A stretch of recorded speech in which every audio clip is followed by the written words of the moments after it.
டாலருக்கு நிகரான இந்திய ரூபாயின் மதிப்பு வியாழனன்று நல்ல முன்னேற்றம் கண்டு முந்தைய நாளை விட ₹1.61 மீட்சியடைந்தது. பங்குச் சந்தைகளிலும் ஏற்றம் காணப்பட்டது. இந்திய ரூபாயின் மதிப்பு கடந்த சில மாதங்களாக கடும் வீழ்ச்சியை கண்டு வந்தது. கடந்த மாதம் 28ஆம் தேதி டாலருக்கு நிகரான ரூபாயின் மதிப்பு ₹68.85 என்ற அளவுக்கு வரலாறு காணாத வீழ்ச்சியை கண்டது.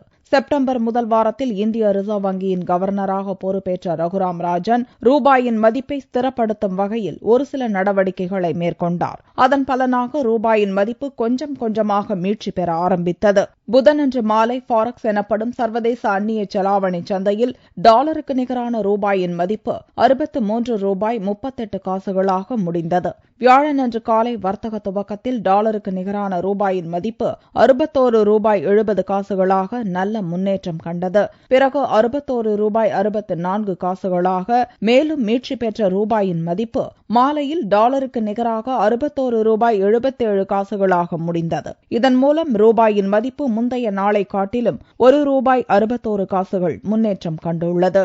அமெரிக்காவின் பொருளாதாரத்தை மேம்படுத்தும் வகையில் அந்நிய நாடுகளின் பங்குகளை வாங்கும் நடவடிக்கைகளை தொடர்வது என்று அந்நாட்டு ரிசர்வ் வங்கி புதனன்று எடுத்த முடிவும், நியூயார்க்கில் டாலரின் மதிப்பு சரிவை கண்டிருப்பதும், சிரியாவில் போர் பதற்றம் குறைந்திருப்பதும் இந்திய ரூபாயின் மதிப்பு அதிகரித்திருப்பதற்கு காரணமாக கூறப்படுகிறது.